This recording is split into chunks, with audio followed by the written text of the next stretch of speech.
Hello everyone, I welcome you all to my YouTube channel. First of all, let me introduce myself. My name is Sonal Rani. I am an Assistant Director Agriculture under Government of Bihar. I have worked as an AFO for 3 years and I have qualified NABARD Grade A examination from Generalist post in the year 2023 itself. अब हम बात करेंगे how to prepare for both IBPS AFO as well as NABARD grade A. इसमें बहुत सारे topics हैं जो similar हैं। IBPS AFO के प्रीलिम्स के जो तीनों सब्जेक्ट हैं वो सारे आपके NABARD ग्रेड ए में भी हैं और साथ में कुछ एडिशनल आपको NABARD ग्रेड ए के लिए करना होगा। साथ ही साथ इन दोनों का जो मेंस का टॉपिक है वो भी सिमिलर है। अब हम बात करेंगे कि कैसे इन दोनों को एक साथ तैयारी कर सकते हैं। इसके लिए स्ट्रेटजी की बात करेंगे स्टेप बाय स्टेप, और साथ ही साथ बुक लिस्ट और ऑनलाइन प्लेटफॉर्म्स जहाँ से भी आप पढ़ सकते हैं, इसकी प्रिपरेशन कर सकते हैं खुद से, उसके बारे में भी हम बात कर लेंगे। ठीक है, अभी बात करते हैं स्टेप बाय स्टेप स्ट्रेटजी की। सबसे पहले तो हम एग्ज़ाम पैटर्न को समझते हैं। एग्ज़ाम पैटर्न को समझने के लिए IBPS AFO and NABARD grade ए दोनों में 3 फेज़ एग्जामिनेशन है, प्रीलिमिनरी, मेंस एंड इंटरव्यू। इन दोनों का एकदम सिमिलर पैटर्न है इस मामले में, लेकिन सिलेबस थोड़ी सी डिफरेंट है इन दोनों का। प्रीलिम एग्जामिनेशन में कॉमन क्या क्या है इन दोनों में, तो कॉमन आपका क्वांटिटेटिव एप्टीट्यूड हो गया, रीजनिंग एंड इंग्लिश हो गया, ये जो बिल्कुल कॉमन है। हालांकि एक्स्ट्रा NABARD में कुछ 5 सब्जेक्ट एक्स्ट्रा है, क्योंकि टोटल 8 सब्जेक्ट हैं आपके प्रीलिम्स एग्जामिनेशन में। तो उसमें करंट अफेयर हो जाता है, ARD, ESI, computer language and decision making हो जाता है। इसमें ARD जो टॉपिक है, एग्रीकल्चर एंड रूरल डेवलपमेंट, ये आपके AFO मेंस के प्रिपरेशन के साथ मैच करता हुआ है। मतलब हम देखें तो 4 ऐसे प्रीलिम्स के सब्जेक्ट हैं NABARD में जो आपको पढ़ने हैं AFO के लिए भी, और 4 ऐसे हैं जो कि आपको अलग से तैयारी करना पड़ेगा NABARD के लिए। ठीक है, तो इसीलिए इन दोनों का सिलेबस इतना मिलता जुलता है, इसीलिए हम इन दोनों को एक साथ प्रिपेयर कर सकते हैं। अब हम बात करेंगे क्या कि IBPS AFO and NABARD grade का फ़ीचर्स क्या क्या है उसके बारे में। तो आपको पता है कि एग्ज़ाम कंडक्ट किया जाता है both IBPS AFO and NABARD grade का जो प्रीलिम्स एंड मेंस है उसको IBPS कंडक्ट करवाती है। AFO का जो इंटरव्यू है उसको भी IBPS ही कंडक्ट करती है, लेकिन NABARD का जो आपका इंटरव्यू पोर्शन होता है उसको NABARD खुद कंडक्ट करती है। मेंस में आपको प्रोफेशनल लैंग्वेज नॉलेज, मतलब कि एग्रीकल्चर का ज़रूरत होगा IBPS AFO में, लेकिन NABARD में आपको एग्रीकल्चर के साथ साथ आपको ESI एंड ARD में रूरल डेवलपमेंट को अलग से पढ़ना पड़ेगा। ARD और ESI दोनों है जो आपका ऑब्जेक्टिव प्लस डिस्क्रिप्टिव है। साथ ही साथ आपको इंग्लिश की भी प्रैक्टिस करनी होगी। इंग्लिश भी कंप्रिहेंसिव इंग्लिश भी होता है, डिस्क्रिप्टिव। इंटरव्यू दोनों में होता है। अब इसमें मेन फोकस क्या है, तो आपका मेन फोकस है कि फील्ड लेवल टेक्निकल एग्रीकल्चर जो है उसका नॉलेज होना चाहिए। आपको ऑब्जेक्टिव दोनों में पढ़ना है, लेकिन NABARD में आपको टेक्निकल प्लस राइटिंग स्किल दोनों ही चीज़ें आनी चाहिए। ऑब्जेक्टिव प्लस डिस्क्रिप्टिव दोनों के हिसाब से आपको प्रिपेयर करके जाना होगा। ठीक है, अब हम बात करेंगे कि कॉमन सिलेबस एरिया क्या है किसके लिए। अब हम NABARD mains and AFO mains से मिलता जुलता बात करते हैं।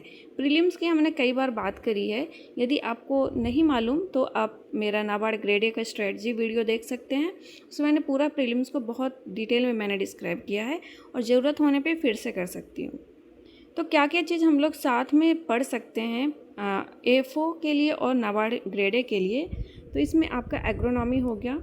एग्रोनॉमी का मैंने कुछ बस टॉपिक दे दिया कि जैसे क्रॉपिंग सिस्टम हो गया, सॉइल साइंस हो गया, वीड एंड पेस्ट कंट्रोल हो गया। एग्रोनॉमी है जो दोनों का बहुत ही बहुत ज़्यादा क्वेश्चंस इसमें आता है, बहुत हॉट एरिया इसको बोल सकते हैं।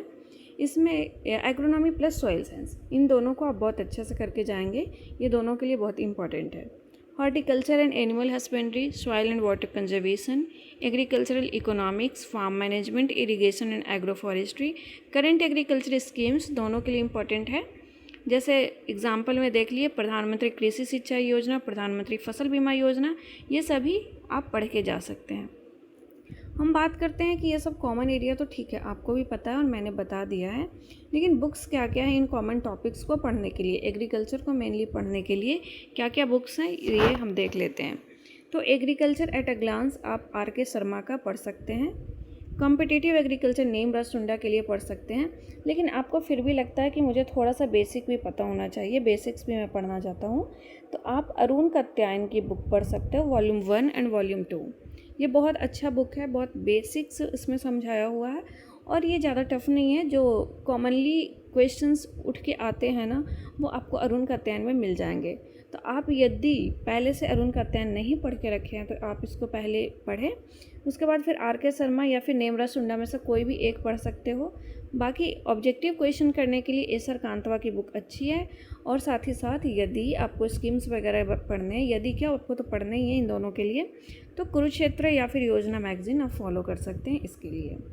ठीक है, साथ ही साथ मैं बता दूं कि आप PIB को भी फॉलो कर सकते हैं। PIB प्रेस इन्फॉर्मेशन ब्यूरो, इसकी वेबसाइट है, इस पे जाके आप वीकली देख सकते हैं कि क्या क्या एग्रीकल्चर में एडवांसेस हो गए हैं, क्या क्या सोशल सेक्टर में एडवांसेस हुए हैं, क्या न्यू स्कीम्स लॉन्च हो गई हैं। तो इन सभी का डिटेल नॉलेज रखना ज़रूरी है, क्योंकि नाबार्ड में इस तरीके के क्वेश्चन बहुत पूछे जाते हैं। साथ ही जो एग्रीकल्चर रिलेटेड स्कीम्स हैं वो आपके AFO में भी पूछे जाने की संभावना है। अब हम बात करते हैं कि नाबार्ड के लिए स्पेसिफिक प्रिपरेशन के लिए क्या क्या एडिशंस चाहिए। ये तो दोनों है, जो इसके पहले हमने बात किया कि क्या क्या कॉमन चीज़ें हैं। अभी अलग से क्या एडिशन चाहिए आपको नाबार्ड के लिए, तो ESI हो गया, इकोनॉमिक एंड सोशल इशू, ये आपको अलग से पढ़ना होगा। इकोनॉमिक एंड सोशल इशू में कुछ टॉपिक्स है, जैसे बेसिक का इकोनॉमिक्स आपको पता होना चाहिए, GDP क्या है, GNP क्या है, इकोनॉमिक्स क्या है, कैसे वर्क करता है। आप ऑलरेडी यदि आप एग्रीकल्चर के स्टूडेंट हो तो आप एग्रीकल्चर इकोनॉमिक्स पढ़े होंगे, उसमें भी हम लोग जनरली जो बेसिक इकोनॉमिक्स है वो पढ़ते हैं, उसको बस एक बार और अच्छे से रिवाइज़ करना है। साथ में इंडियन इकोनॉमी का क्या स्ट्रक्चर है, प्लानिंग कमीशन के बारे में पढ़ के जाना है, पॉवर्टी अच्छे से पढ़ के जाना है, जेंडर इश्यूज़ क्या है, इससे क्वेश्चंस आते हैं, ये पढ़ के जाना है। ARD में क्या है, एग्रीकल्चर एंड रूरल डेवलपमेंट, इसमें क्या मेनली जो फोकस करना है एग्रीकल्चर एंड रूरल डेवलपमेंट में फॉर नाबार्ड, वो स्कीम्स पे करेंगे, गवर्नमेंट जो प्रोग्राम्स हैं उस पे करेंगे, रूरल इश्यूज़ क्या क्या है उस पे करेंगे, और इससे रिलेटेड ही डिस्क्रिप्टिव में मेनली क्वेश्चंस आते हैं, और साथ में आपके ऑब्जेक्टिव में क्वेश्चन आएंगे, वो आपका बेसिक का एग्रीकल्चर प्लस स्कीम से क्वेश्चन आएंगे। ठीक है, डिस्क्रिप्टिव राइटिंग में आप इंग्लिश का जो डिस्क्रिप्टिव राइटिंग है उसके लिए एसे का प्रैक्टिस कर सकते हैं, प्रेसी एंड रिपोर्ट का प्रैक्टिस कर सकते हैं। साथ ही साथ एक रीडिंग कॉम्प्रिहेंशन भी आता है, हालांकि अभी आजकल नहीं आ रहा है, उसका भी प्रैक्टिस कर सकते हैं। आप लेटर फॉर्मल एंड इनफॉर्मल, जो लेटर है फॉर्मल एंड इनफॉर्मल, दोनों का आपको प्रैक्टिस करके जाना चाहिए, ताकि वहाँ पे आपको सोचने में ज़्यादा टाइम नहीं लगे। और इसके लिए आपको टाइपिंग स्पीड अच्छी होनी चाहिए, इसलिए आप कॉपी पेन पे राइटिंग ना करके ये प्रैक्टिस आप टाइपिंग के साथ करो। फिर डेली आंसर राइटिंग करना है किसका, तो ESI एंड ARD का डेली आंसर राइटिंग करना, कोई भी टॉपिक उठा के रैंडम, लाइक किसी कोचिंग का कोई बनाया हुआ क्वेश्चन पेपर है, क्वेश्चन सेट है, या फिर PYQ है, उसका लेके कर लिए, लेकिन ये प्रैक्टिस ज़रूरी है। क्या क्या रिकमेंडेड बुक है नाबार्ड ग्रेड ए के लिए, तो नाबार्ड ग्रेड ए गाइड है, जो कि बहुत सारे ARD एक्सपर्ट्स हैं, एड्यूटैप के, RBI ग्रेड B, बहुत सारे ऐसे ऑनलाइन प्लेटफॉर्म्स हैं, उनका जो नाबार्ड ग्रेड ए गाइड्स वगैरह है उसको आपको पढ़ना है, देखना है। उसमें करंट अफेयर भी आपको वीकली मंथली मिल जाएगा, उसको पढ़ते रहना है। मेनली 3 to 4 मंथ्स का करंट अफेयर, जो एग्ज़ाम होगा प्री का, उसके 3 to 4 मंथ पहले का करंट अफेयर बहुत अच्छे से करना है। यदि आप 6 मंथ का कर पाते हो तो बहुत अच्छी बात है। ठीक है, IBPS AFO स्पेसिफिक आपको क्या करना चाहिए, तो उसमें मॉक टेस्ट प्रीलिम्स के लिए करो, जिसमें रीजनिंग, क्वांट एंड इंग्लिश होता है। ये मॉक टेस्ट मैं हमेशा बोलती हूँ कि हमेशा करना चाहिए। बाकी क्या क्या सिलेक्टिव स्टडी करना, उस पर मैंने वीडियो ऑलरेडी बनाया है AFO के लिए पहले, तो उसको आप देख सकते हैं।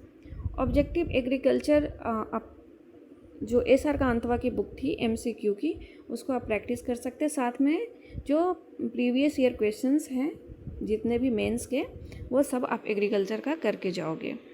रिवाइज फैक्चुअल क्वेश्चंस को रिवाइज करते रहना है, जैसे क्रॉप की वैरायटीज़ पूछ लिए जाते हैं, न्यूट्रिएंट डेफिशिएंसीज एक्सेट्रा पूछ लिए जाते हैं, तो इसको रिवाइज करके जाना है। ठीक है, फिर फाइनल नोट्स जो मेकिंग है वो आपको खुद से करना है।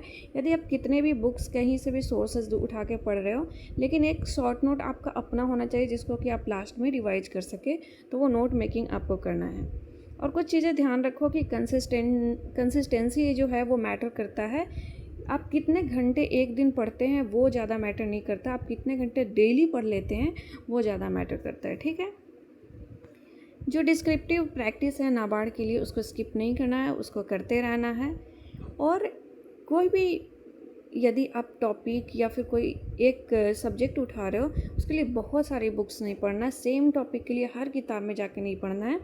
जो यदि सोर्स आप लिमिटेड रखो और उसको बार बार रिवाइज करो तो वो आपको ज़्यादा फ़ायदा करेगा, ठीक है।